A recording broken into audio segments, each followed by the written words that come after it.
Словото на живот за овој месец март е земено од Евангелието по Матеј, 17 глава, 7 ред, и гласи: Станете и не бојте се.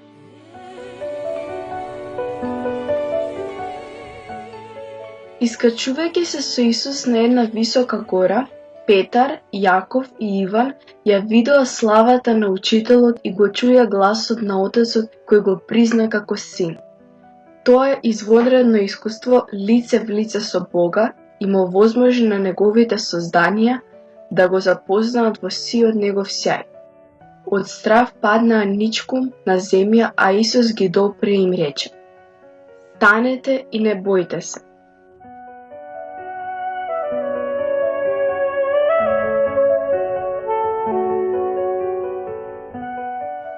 Истиот тој глагол «стане» во Евангелието често се користи за да се изрази воскресението, а првите зборови што воскреснатиот Исус по поздравот им ги упати на жените крај празниот гроб се: Не бојте се.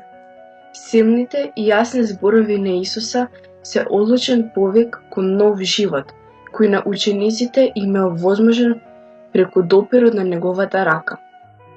И ние понекогаш сме обземени од своите стравови, оптоварени со животни искушенија и безизлезни ситуации. Не можеме само со сопствени сили повторно да најдеме поттик за сведоштво, туку со Божјата милост која секогаш ни претходи. Кој не минува низ искушение? Тие се појавуваат во облик на неуспех, сиромаштија, депресија, сомнеш, напасти. Не заплашува и материјалистичкото и индивидуалистичкото општество што не обкружува, со своите војни, насилство, неправда.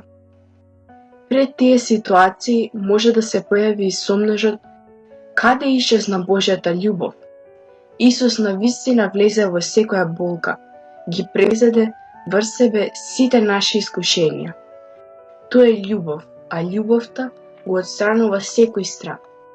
Секој пат кога ќе не обземе страв, кога болката не гуши, можеме да ја препознаеме вистинската реалност што се крие во тоа. Исус насекаде е присутен. Да му дозволиме да влезе во нашиот живот, а потоа да продолжиме да го живееме она што Бог го сака од нас. Брзајќи да го љубиме ближниот, ќе откриеме дека Исус секогаш е љубов. Така ќе можеме како учениците да му речеме: Навистина ти си син Божи. Сите оние што го сретнале Бога во својот живот биле воодушевени од неговото присуство, допрени и исцелени од неговото слово. Често сведоштвото на христијанската заедница не придружува во таа божествена авантура и ни дава храброст да станеме, да излеземе од самите себе, за да го продолжиме својот пат со Исуса и со браќата. Еве едно сведоштво на една млада сиријка.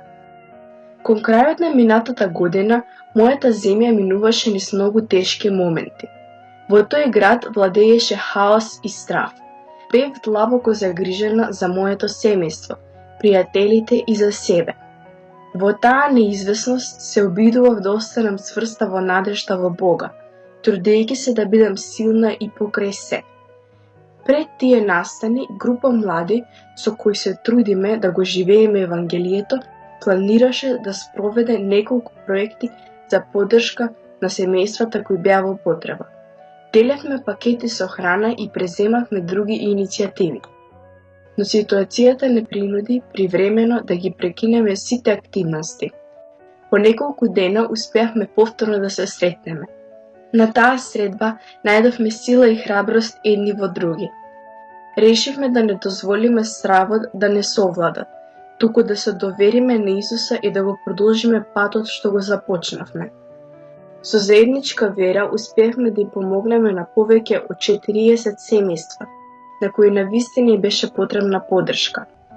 Среде тие тешкоти почувствувавме дека благодарение на Божјата љубов и нашето единство навистина можеме да направиме разлика. Станете и не бојте се.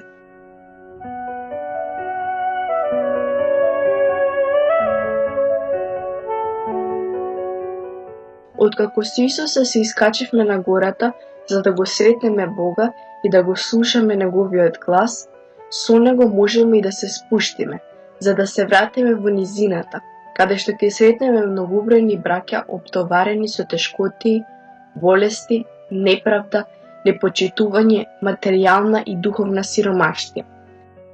И како христијанска заедница можеме да страдаме и да останеме изгубени, но ова слово на животот не поттикнува на заедничко делување за да им ги донесеме на сите плодовите од искуството со Бога, споделувајќи ја благодата што сме ја примиле.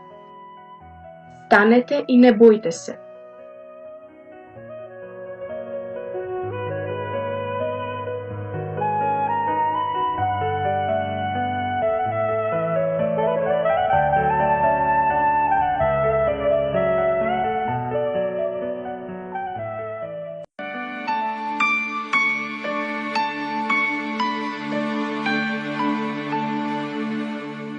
Подготвиле Летиција Магри и тимот на Слово на животот.